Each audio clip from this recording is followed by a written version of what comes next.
ख्रिस्ती समाजाविषयी अपमानास्पद शब्द वापरून ख्रिस्ती धर्मगुरूंना जीवे मारण्याची धमकी देणारे आमदार गोपीचंद पळळकर यांच्यावर गुन्हा दाखल करून यांची आमदारकी रद्द करण्याबाबत शेवगाव पोलीस निरीक्षक यांना समस्त बहुजन समाजवादी पार्टीच्या वतीने निवेदन देण्यात आले।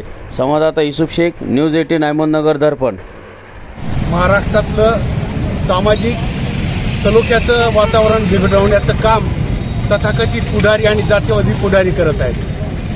धर्मांतराची कुणावरही सक्ती आजपर्यंत तरी कोणत्याही धर्माने केलेली नाही आहे। सर्व धर्म मानवतेची शिकवण देणारे धर्म आहेत, परंतु मताच्या राजकारणासाठी जाती जातीमध्ये आणि धर्माधर्मामध्ये वितुष्ट निर्माण करून आपली पोळी भाजवण्याचं काम काही राजकीय पुढारी करत आहेत। शासनाला आम्ही एवढीच विनंती करतो की सामाजिक सौहार्दता टिकवण्यासाठी, जाती आणि धार्मिक सलोखा टिकवण्यासाठी या लोकांवर जरा कुठेतरी कारवाई करावी कायदेशीर, एवढीच या ठिकाणी मागणी करतो।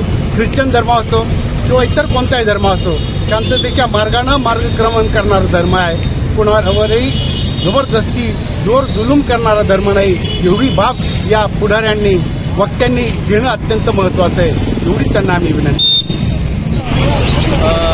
बहुजन समाज पार्टी यांच्या वतीनं मी आज जाहीर करत आहे की जे आजपर्यंत घटना घडलेल्या आहेत, भरपूर ठिकाणी घडत आहेत। अनेक राज्यामध्ये, अनेक तालुक्यामध्ये, खेड्यापाड्यामध्ये देखील ख्रिस्ती लोकांना, धर्मगुरू लोकांना आणि देवाच्या लोकांना सतवण्यात आलेलं आहे। आजपर्यंतची कहाणी खूप झालेली आहे, परंतु आज देखील आम्हाला दिसते की जे पडळकर आहेत हे संविधानिक पदावरती असून देखील आज त्यांच्याविषयी जर विचार केला की या ज्या गोष्टी ते करत आहेत हे एकदम बेअक्कल पद्धतीनं त्या गोष्टी करत आहेत। कारण की संविधानिक पद्धतीनं जर त्या गोष्टीचा विचार केला असता आणि गांभीर्य धरलं असतं तर ह्या गोष्टी ते बोलले नसते की मी इतके लाख त्याला देतो, तितके लाख याला देतो, हे मारल्यावरती तितके पैसे देतो।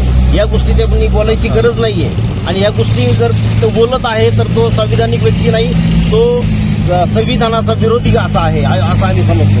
परंतु आम्हाला एक म्हणायचं आहे की जे आम्ही बहुजन समाज पार्टी यांच्या वतीनं जे काही आमच्यामध्ये जे आहे बहुजन समाज पार्टी शेवगाव शाखेच्या वतीनं जिल्हा प्रभारी श्री सुभाष साबळे, तसेच मी स्वतः विधानसभा तालुका महासचिव बाबासाहेब दळवी व सर्व पदाधिकारी आणि सर्व सेवक वर्ग जे आहेत या ठिकाणी आम्ही सर्वजण या गोष्टीचा निषेध करत आहोत की अशा व्यक्तीला पदावरती राहण्याचा कुठलाही हक्क नाहीये आणि त्याचं पद स्वतःहून सोडायला पाहिजे। कारण की ह्या असं वक्तव्यानं मनुष्याच्या आत्मिक स्तरावरती तो एक मार बसत आहे आणि अशा व्यक्तीला एक जाब मिळाला पाहिजे आणि अशा व्यक्तीवरती कारवाई झाली पाहिजे ही आमची आज मागणी आहे।